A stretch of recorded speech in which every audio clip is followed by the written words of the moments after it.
Muito bem. Hoje nós vamos prosseguir aquele capítulo que eu falo algumas curiosidades da minha vida. E são várias coisas que eu passei, momentos que eu passei, difíceis, fáceis, muito bonitos e não tanto.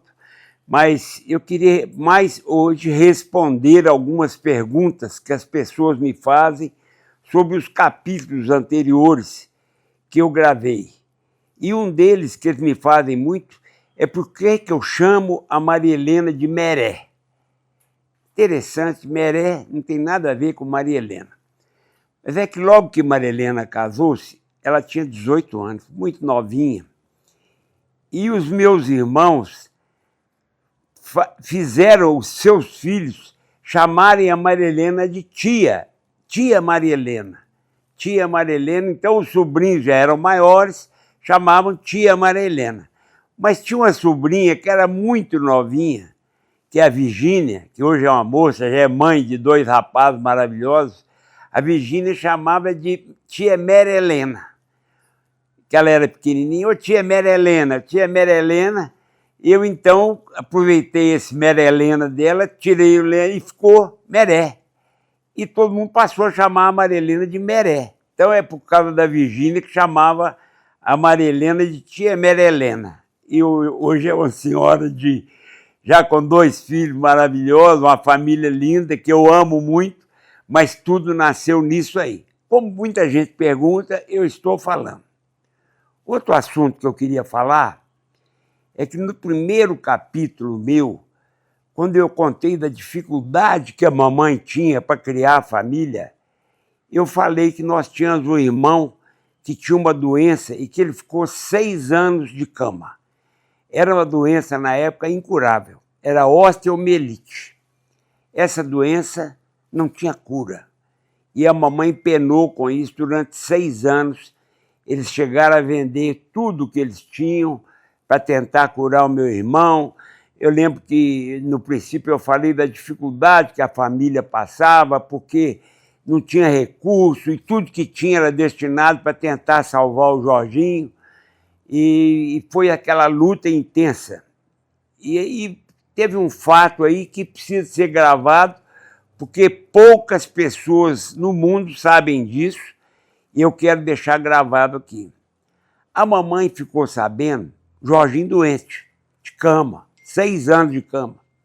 A mamãe ficou sabendo que tinha sido descoberto um remédio que chamava penicilina. Tinha sido descoberta a penicilina, mas que não tinha chegado aqui em Belo Horizonte ainda.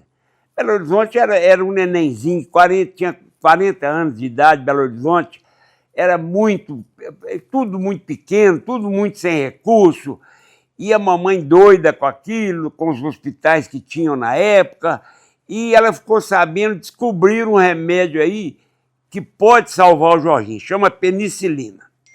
E como é que ela vai conseguir essa penicilina? A mamãe, então, ela... Só um pouquinho. Põe no silencioso. Já pus. Colocou? A mamãe, então, teve uma ideia. Ela foi no comandante do Exército aqui de Belo Horizonte, procurou o comandante do Exército, falou com ele. Seu comandante, eu vim aqui porque eu tenho um filho que está acamado há 6 anos com uma doença dificílima de curar, e eu fiquei sabendo que existe um remédio aí que está chegando no Brasil agora e que poderia curar meu filho. Será que o senhor pode fazer alguma coisa por isso? O comandante falou, dona Rosinha, eu não posso fazer nada. Mas a senhora faz o seguinte, a esposa do Getúlio Vargas é muito dona Darcy Vargas, é uma pessoa muito boa, muito caridosa. A senhora faz uma carta para ela que eu encaminho através do Exército para chegar na mão dela. E mamãe fez uma carta muito bonita, falando que ela era mãe, como a mamãe era, e que ela compreendia a dor de uma mãe de ter um filho doente na cama há tantos anos, e se ela poderia conseguir esse remédio que eles falavam que poderia curar o Jorginho, que era penicilina. E fez um pedido para a dona Darcy Vargas, que, como mãe, de mãe para mãe, se ela poderia conseguir esse remédio. E o comandante do exército mandou isso lá para os superiores deles, e isso andou, e mamãe não teve notícia. Até que um dia parou um carro do exército na porta da nossa casa, aqui na rua Santa Rita Durão, e chegaram com uma caixa de isopor cheia de gelo e falaram com a mãe: nós viemos entregar o remédio que Dona Darcy mandou para a senhora. Era penicilina. Aquilo foi como se a mamãe tivesse ganho tudo na vida. Era o filho primogênito dela, era o preferido, porque a mãe sempre protege aquele que precisa mais, e, na verdade, quem precisava mais era ele, que estava doente esse tempo todo, de cama, definhando na cama. Esse era o preferido dela, e com toda a razão. Então a mamãe ficou exultante com aquilo, e já procurou os médicos aqui de Belo Horizonte e falou: chegou a penicilina. E eles aplicaram no Jorginho e ele curou. Jorginho curou-se com a penicilina aplicada lá pelos anos 40, nesse fato conseguido pela esposa do Getúlio Vargas, que mandou para ela o frasco de penicilina. Então isso é bom registrar, porque essas histórias passam e acabam morrendo com a gente que sabe disso. E se a gente não deixar contado, ninguém nunca vai saber, ninguém nunca vai imaginar que a esposa de um presidente da República se comoveu com a doença de um filho da mamãe e mandou esse remédio. Então isso eu queria deixar gravado, e deixo também os meus agradecimentos a quem participou disso, porque o Jorginho se curou, formou-se em médico, foi um médico brilhante que salvou muitas vidas. Ele era um médico brilhante, salvou muitas vidas e teve a sua salva por um acaso e por uma dedicação da mamãe em relação a ele. Eu queria deixar isso gravado porque eu acho isso aí sensacional. Uma história que não pode se perder no tempo. Eu vou mudar agora e vou voltar um pouquinho no outro assunto das pessoas que foram importantes na minha vida o tempo todo. E tem várias delas, e eu com certeza vou cometer muitas injustiças, mas algumas eu queria destacar. Uma delas, por exemplo, no Atlético, é a Adriana Branco.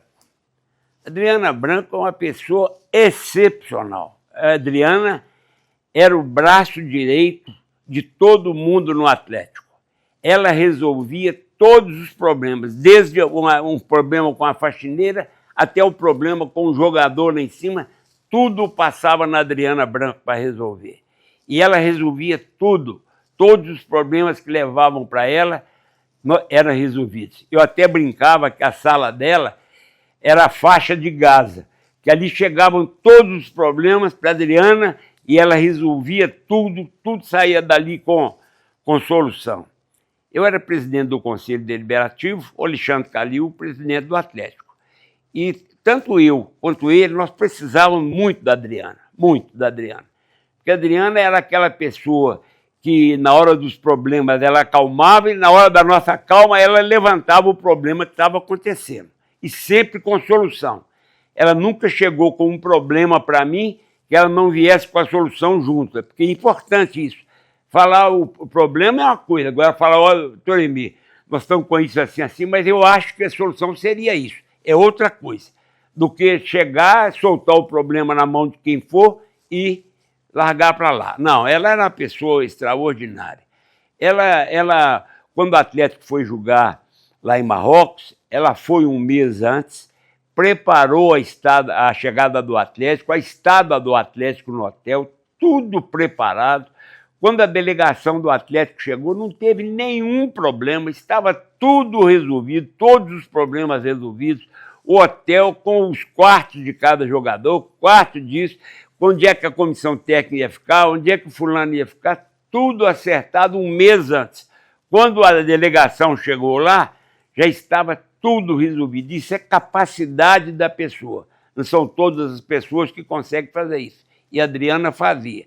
Então eu quero deixar aqui um legado a ela por esse passado maravilhoso que ela teve no Atlético, Ela fazia tudo, inclusive nos jogos do Atlético lá no Independência, ela preparava tudo aquilo, se ia ter fogos, como ia ter fogos, e o que ia ter na recepção, na saída, tudo. E nós ganhamos a Libertadores, com ela ajudando, trazendo todas as soluções para o Atlético. Então, essa pessoa, eu queria dar esse testemunho de reconhecimento a ela.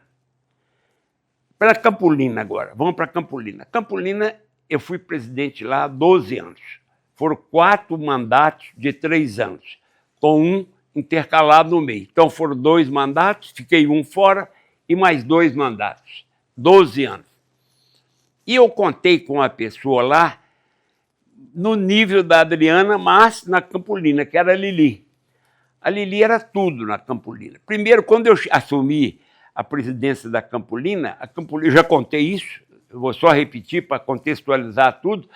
A Campolina era junto com o Manga Larga e o Piga, era uma associação só, não uma associação, era uma estrutura só para 3 associações. E a Lili, ela fazia o serviço do Manga Larga, do Campolina e do Piga. Mas ela era da Campolina. Quando houve a separação, ela ficou na Campolina. E na Campolina, ela se desdobrou e foi o meu braço direito. Ela me ajudava demais, tudo que eu pude realizar na Campolina, eu realizei com a ajuda da Lili. Aquela pessoa leal, sempre a seu lado, sempre trazendo também soluções, sempre ajudando, me ajudando nas exposições. Na criação da primeira semana Campolina, ela me ajudou demais, que ela conhecia todo mundo, e ela foi muito interessante para mim, muito. Agora eu vou falar de 2 pessoas, 2 criadores, que talvez eu vou cometer muitas injustiças com os outros, mas tem 2 criadores que eu não gostaria de deixar de falar. Um é o Joel Bastos Garcia. O Joel era uma pessoa, né? Joel está aí, maravilhoso. O Joel é uma pessoa que sempre ajudou por trás da gente. Por trás, eu digo o seguinte, ele nunca quis aparecer muito, mas sempre ajudou a Campolina, principalmente nos leilões Campolina. Por quê? O Joel tinha uma gama de conhecimento, ele conhecia todos os criadores. Todos os criadores já passaram pelo Joel de alguma forma, ou vendendo, ou comprando cavalo, ou sendo amigo dele, ou tendo ido na fazenda, todo mundo passou pelo Joel. O conhecimento que o Joel tinha dos criadores era uma coisa impressionante. E o Joel nos ajudou demais nesses 12 anos meus lá na associação. Eu rendo minhas homenagens a ele, sou amigo dele até hoje, sou amigo da família dele, dos filhos que eu vi desde pequenininho, e hoje são pessoas adultas já, com filhos, e já tem netos, e eu os conheci desde pequeno, e devoto uma amizade enorme ao Joel até hoje, e à família dele. Eu não queria deixar passar também o meu preito de agradecimento ao Joel por tudo que ele fez na Campolina e continua fazendo. Hoje mesmo eu li uma mensagem dele, hoje, coincidência. Nós estamos falando do dia 23 de abril de 2026, dia de São Jorge. O Joel fez uma mensagem hoje maravilhosa no grupo da Academia Campolina, concitando os criadores a participarem das exposições desse ano. De Barbacena, de Lafayette, da Nacional, quer dizer, o Joel, esses anos todos, continua ajudando da mesma forma. Então, o Joel, meus agradecimentos, Joel, por tudo que você me ajudou, por tudo que você foi para mim, e tantos criadores que você trouxe, tantas pessoas que você trouxe para Campolina, e você elevou o valor do Campolina, porque você não tinha coragem de pedir preços altos nos leilões, e as pessoas pagavam, então nós vimos que o patamar do Campolina não era aquele rasteiro, era um patamar maior, e isso deve a você. Muito obrigado, Joel. Eu agora quero falar especialmente de um grande amigo que eu tenho, que tem que ficar marcado a participação dele na Campolina e não pode passar disso. Chama-se Jaime Figueiredo. O Jaime Figueiredo foi tudo na Campolina. Hoje eu vejo os criadores, tem vários grupos de criadores de Campolina, cada um fala numa coisa e poucas pessoas falam no Jaime.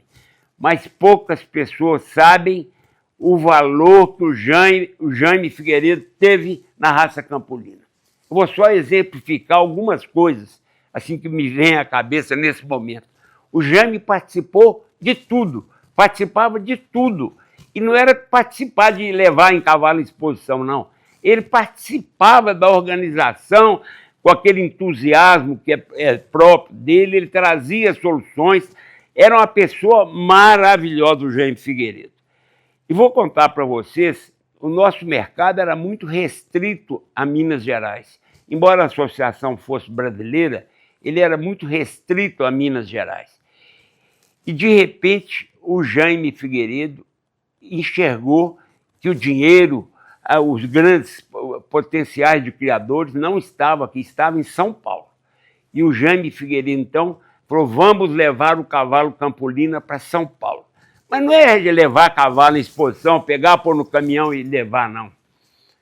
Ele ia para o Parque de Água Funda, comprava um galpão daqueles e fazia uma verdadeira exposição de Campolina num pavilhão comprado lá na exposição de Água Funda. Uma coisa impressionante.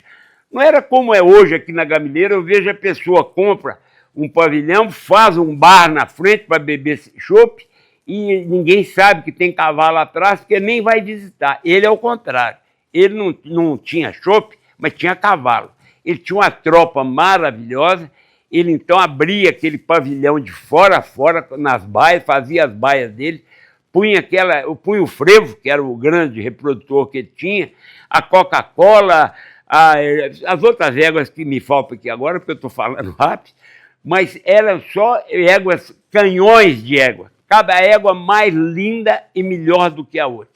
E o Jaime punha aquilo tudo num galpão, ele punha um tapete no meio entre as duas baias tinha um tapete, e na frente ele enfeitava com flores, com tudo, fazia uma sala de estar na frente, e os paulistas passavam e falavam, meu Deus, o que é isso?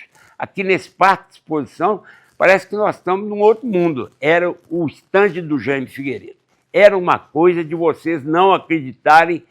Com isso, o cavalo ficou conhecido em São Paulo, e vários criadores começaram a criar a Campolina em função desse trabalho que o Jaime Figueiredo fez em São Paulo. Era uma coisa maravilhosa. E o Jaime fez muito mais que isso.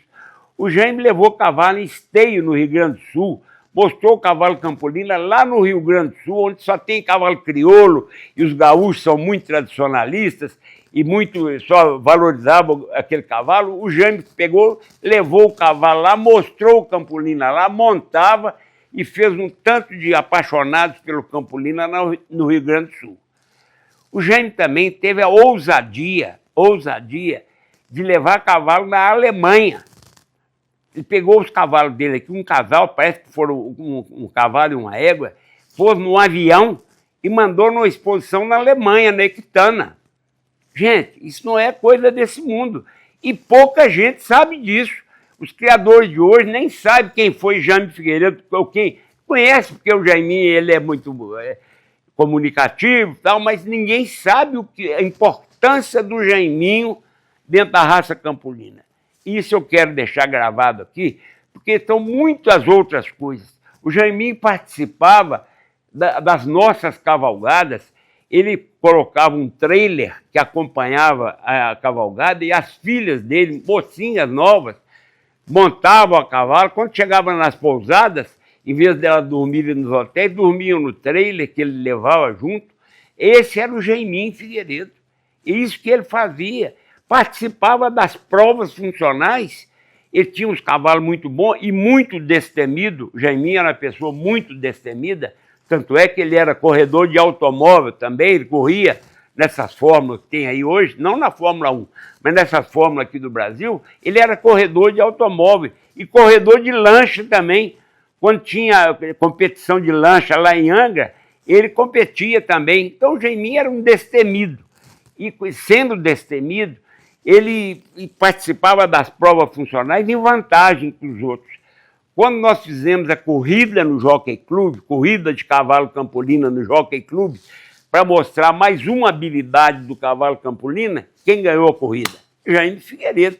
Porque além de montar numa égua muito boa, a H. Cristina, ele não tinha medo de nada. Então ele voava, no final da corrida ele voava. Então o Jaiminho era essa pessoa maravilhosa. E além disso tudo que eu estou falando, das coisas que ele fez, tem uma que vai ficar indelevelmente marcada no meu coração. Quando nós resolvemos colocar o cavalo Campolina na novela Ana Raio e Zé Trovão, nós precisávamos dos cavalos para acompanhar a novela. Quem se dispôs a fazer isso? O Jaime Figueiredo. Ele pôs o caminhão dele com os animais dele para acompanhar a novela. Todo lugar que o pessoal do 97 parava para gravar, parava o caminhão do Jaiminho, descia os cavalos, e aquilo parecia Campolina para todo lado. Tinha uma atriz namorando o ator aqui, mas tinha um cavalo Campolina passando atrás. Tivemos leilões de cavalo Campolina durante a novela. Então, tudo com apoio inesquecível do Jaiminho. Somos eternamente gratos, a Campolina tem que ser eternamente grata ao Jaime Figueiredo. Ele foi uma pessoa que deixou marcada a passagem dele na raça. E espero que ele ainda vá, ele mora hoje nos Estados Unidos, quem sabe um dia ele volte para cá, e se voltar, vocês podem saber que ele muda esse status de Campolina aí numa boa, viu? E eu quero contar um fato do Jaiminho também, que outro dia eu contei para ele, ele nem lembrava. Nós, quando fizemos a primeira semana Campolina, nós quisemos trazer para mostrar aqui no Parque de Exposições da Gameleira todos os ex-campeões nacionais da raça. O cavalo que tinha destaque na raça, destaque disso, veio o Marujo, todos os cavalos vieram. O xerife era em Montes Claros, o xerife ficava em Montes Claros, e todo mundo tinha um descendente do xerife, era um filho, um neto, alguma coisa do xerife.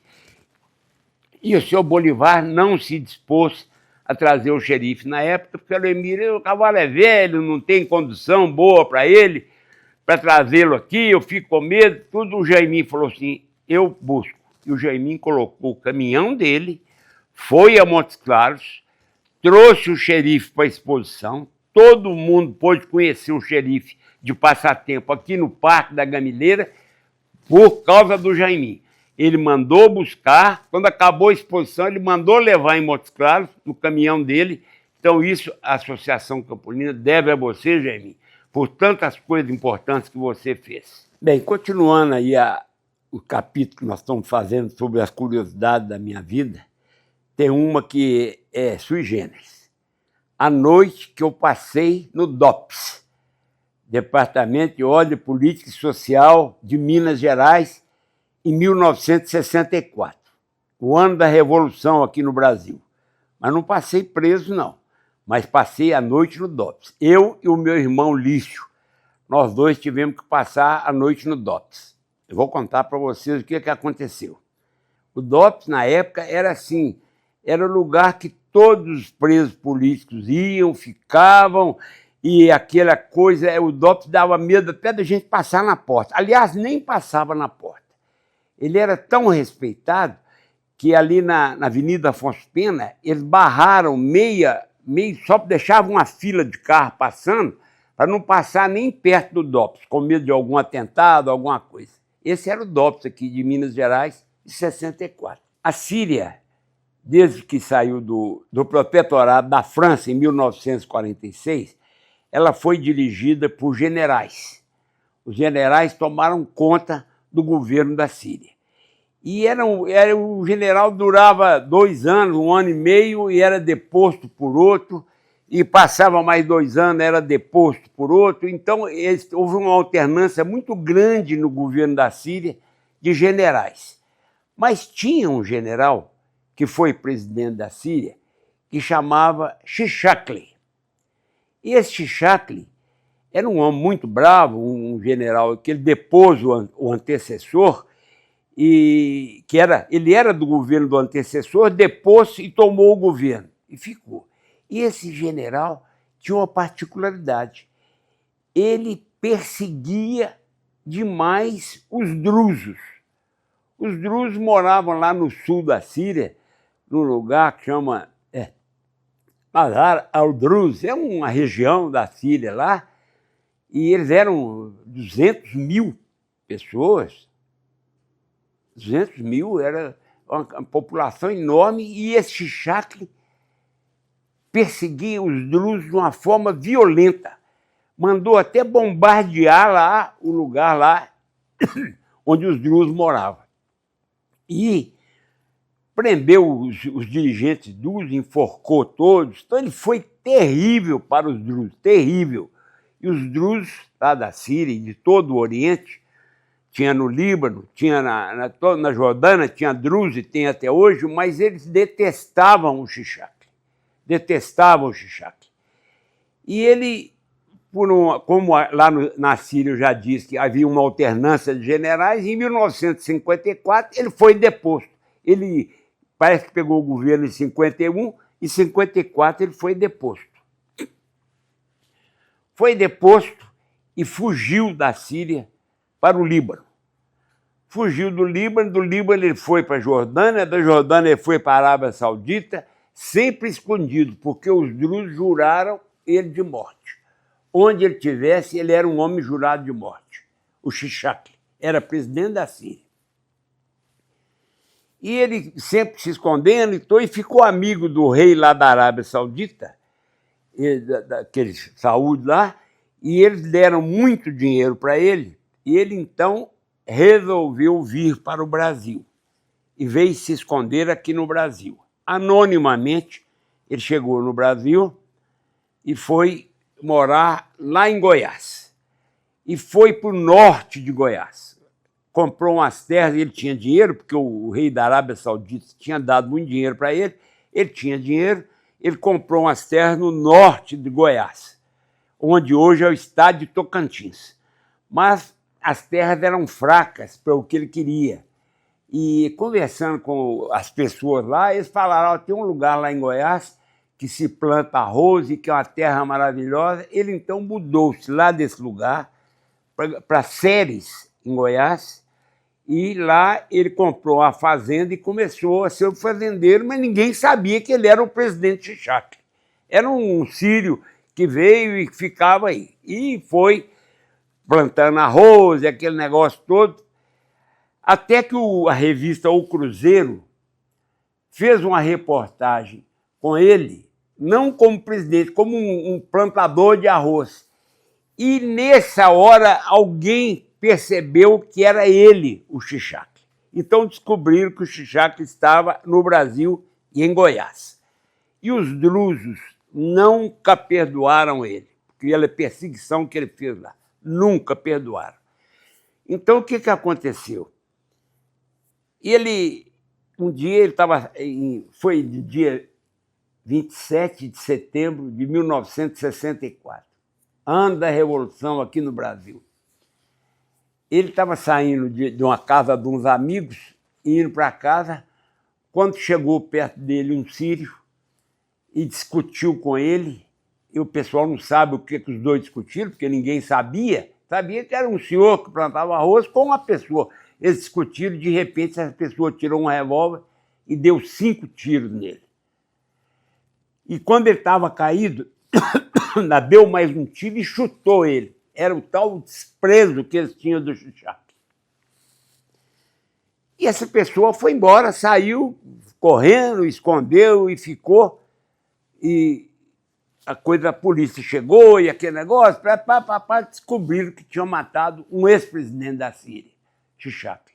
Isso correu a notícia no Brasil inteiro e chegou a notícia que a ordem de matar tinha saído de Minas Gerais, dos drusos aqui de Minas Gerais. Saiu a notícia. E quem era o chefe dos drusos aqui em Minas Gerais era um amigo íntimo do meu pai, particular, amigo inseparável do meu pai, chamava-se Najib Assiraoui. Homem famoso, um escritor, uma pessoa espetacular, que era amigo do meu pai, ele vinha quase todo dia na casa do meu pai conversar com o papai. Ele ajudava o papai no consulado, ele fazia tudo. Ele era uma pessoa extraordinária. E quando saiu a notícia, o seu Najib, sabendo que ele seria uma pessoa procurada, ele veio para a casa do papai. Porque aqui, sendo consulado da Síria, um território estrangeiro, ninguém entra para tirar. Ele veio aqui para o consulado e ficou. Daí a pouco chegou o delegado Davi Razan, que era o homem que todo mundo tinha respeito e medo dele, pela braveza dele. Davi Razan. Davi Razan chegou lá em casa, papai recebeu ele. Ele falou, senhor Antônio, senhor Najib está aí? Papai falou, está. Eu vim buscar ele porque ele precisa de fazer um depoimento e nós temos que levar ele lá no DOPS para ele fazer um depoimento. E o papai falou, ele não vai, de jeito nenhum. Mas, senhor Antônio, o senhor compreende, eu estou na função de delegado, eu preciso levar o senhor Najib lá para ele fazer um depoimento, esclarecer tudo. Amanhã cedo ele sai. O papai falou, ele não sai, ele não vai. E começou aquele negócio. Papai, muito calmo, o Davi também muito calmo, mas os dois conversando e o seu Najib sentado lá no consulado, na sala do consulado. Em determinada hora, o delegado Davi Razan insistiu tanto que o papai falou, Davi, o que é que você quer com ele? Não, eu quero levá-lo, ele passa a noite lá, não vai passar em prisão e nada, vai passar na sala do delegado e amanhã cedo os advogados dele chegam e ele faz o depoimento e vai embora.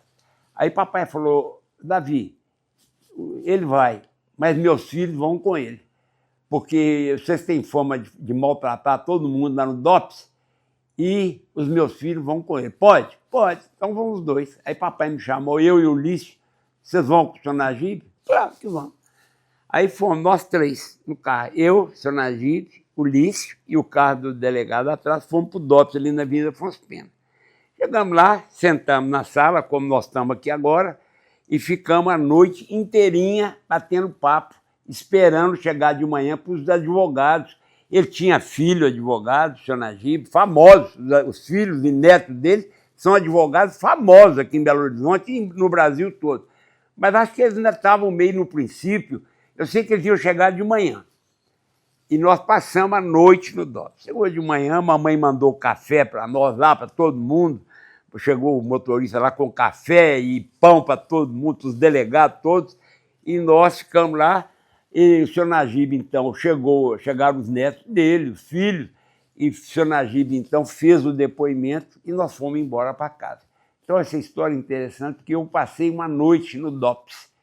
Isso aí é uma coisa em 1964, o ano da Revolução aqui no Brasil. E o DOPS tinha medo até de falar. Quem passar na porta, a gente não queria passar, de tão medo que nós tínhamos do DOPS.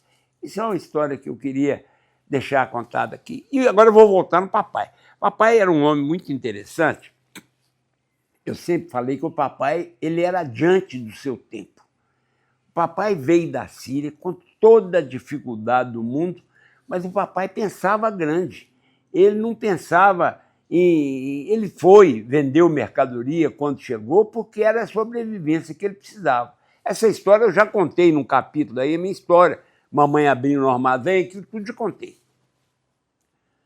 Mas o papai, ele abriu um bar, e nesse bar, todos os intelectuais de Belo Horizonte frequentavam esse bar dele.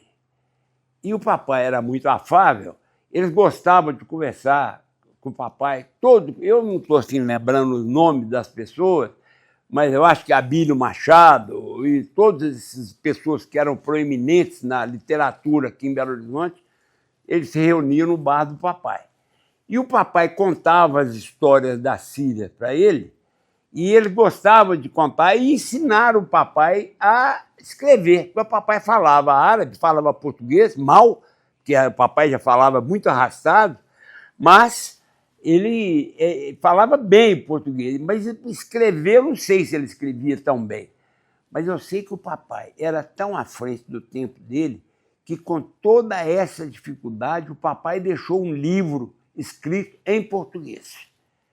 Olha só o que é a força de vontade de um homem que veio da Síria, veio com 15 anos, provavelmente só deve ter feito primário lá, alguma coisa, e aqui chegou e por iniciativa dele mesmo, autodidata, ele conseguiu escrever um livro que tem lá o Testamento de Baltazar. Depois meus irmãos, que eram mais velhos que eu, o Adelmar, o Ulisses e o Jorge, editaram esse livro, publicaram, e foi uma festa o lançamento do livro, e papai já tinha morrido quando lançou. Mas o Adelmar conseguiu os revisores, o Adelmar era ligado à imprensa, conseguiu as pessoas que fizeram a revisão, conseguiu quem fizesse o prefácio, então é um livro lançado e foi lançado no Palácio das Artes, e com o maior... Todo mundo queria ter um livro de São Antônio Cadar, porque ele era uma pessoa desse jeito. Então o papai também, eu gostaria de dizer que ele escreveu um livro.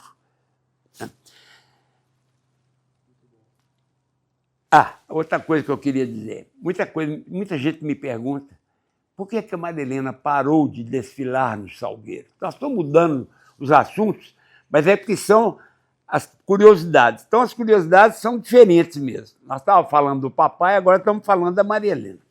Por que a Maria Helena parou de desfilar no Salgueiro? Maria Helena foi destaque do Salgueiro durante 17 anos. Ela era o destaque, não vou dizer principal, porque não existe destaque principal. Eram 6 destaques, ela era o único destaque feminino do Salgueiro. Então, as pessoas, o ateliê dela, que fazia roupa para ela, sabia, a roupa da Maria Helena tinha que ser a mais bonita, a mais chique, a mais linda e a mais vistosa. Então, esse era a roupa da Maria Helena. E ela desfilava, eu falava que a Maria Helena encarnava nela a posição do destaque. Que tem destaque que vai segurando, tem medo, e vai lá em cima, ele vai assim assustado. A Maria Helena não. A Maria Helena desfilava, ela comunicava com o público, comunicava com os juízes, comunicava com todo mundo, comunicava comigo, que eu estava lá embaixo, o tempo todo ela olhando para mim, eu olhando para ela, eu desfilava, incrível. Eu desfilava, eu fiz 17 desfiles com a Maria Helena, todos de costa. Eu desfilava de costa olhando para ela. Nunca virei as costas para ela e fui desfilar. Eu desfilava como diretor da escola, mas olhando para a Maria Helena. Então eu falo, Maria Helena, eu não conheço o Sambódromo de frente, só conheço ele de costas, porque eu desfilava olhando para ela e verificando se estava tudo certo e tudo. E chegou um dia, ela chegou perto de mim e falou assim, Mia, ano que vem eu não quero sair mais. Esse ano eu vou sair, mas ano que vem eu não quero mais. Mas, Helena, mas por quê? Eu não quero. Não quero, é muito arriscado. Aqueles carros são muito altos. Se houver algum problema lá naquele alto, ninguém vai me tirar de lá, porque não consegue alcançar. É muito alto, eu vou sozinha lá naquele alto e eu não quero mais desfilar. Eu falei, mas, Helena, então vamos desfilar embaixo? Tudo bem. Aí eu virei para o diretor da escola e falei, Maria Helena está muito assustada de desfilar lá em cima, sozinha, lá naquele alto. Era muito alto mesmo, é muito alto. E ela gostaria, então, de desfilar num lugar mais baixo. Perfeitamente. A Maria Helena tinha todas as honras e as glórias de Salgueiro. Então, vamos passar a Maria Helena aqui para baixo. Ela desfilou embaixo, assim, uns 3, 4 metros de altura, e ela desfilou, foi maravilhoso. Mas quando acabou esse desfile, eu falei, eu não quero mais. Mas eu não quero. Eu acho que são 17 anos como destaque e eu já não quero mais. A Maria Helena fica na sua mão. Isso é uma vontade sua e eu respeito sua vontade. Eu não quero mais. E ela parou de desfilar por isso. Porque vontade dela de parar. Não teve nada, não teve nenhum fato, nada. Pelo contrário. Quando ela falou que ia parar de desfilar, o pessoal do diretor do Salgueiro ainda falou, Maria Helena, vê se você fica mais 1 ou 2 anos, que nós vamos conseguir uma pessoa que possa te substituir. Ela falou, não, já está decidido, ano que vem eu não saio. Saí esse ano que vem eu não quero mais. E foi assim que ela parou de desfilar. O Salgueiro, então, fez uma festa para ela. Chegou um ensaio. O ensaio do Salgueiro era numa quadra enorme, com camarote, com tudo. E vão lá umas 5.000 pessoas. Aqui a bateria toca e toca todo mundo, e aquela festa, é um carnaval dentro de uma quadra. E nesse dia, eles pararam o ensaio, chamaram a Marilena para ter um púlpito, onde é que fica lá o presidente ou qualquer autoridade que for, chamaram a Marilena para esse púlpito e fizeram uma homenagem a ela de despedida, uma coisa que nunca tinha sido feita no Salgueiro. O pessoal antigo do Salgueiro falou, nunca vimos isso aqui dentro. Fizeram a despedida para ela, vieram os diretores todos, vieram os outros destaques, fizeram a despedida dela. Então, assim que a Marilena parou de desfilar. Salgueiro ganhou um carnaval e foi 4 vezes vice-campeão. Mas ganhou um. Ganhou um. Muito bom. Com ela desfilando. E tem até os retratos dela desfilando nesse dia do carnaval que eu vou mandar para você.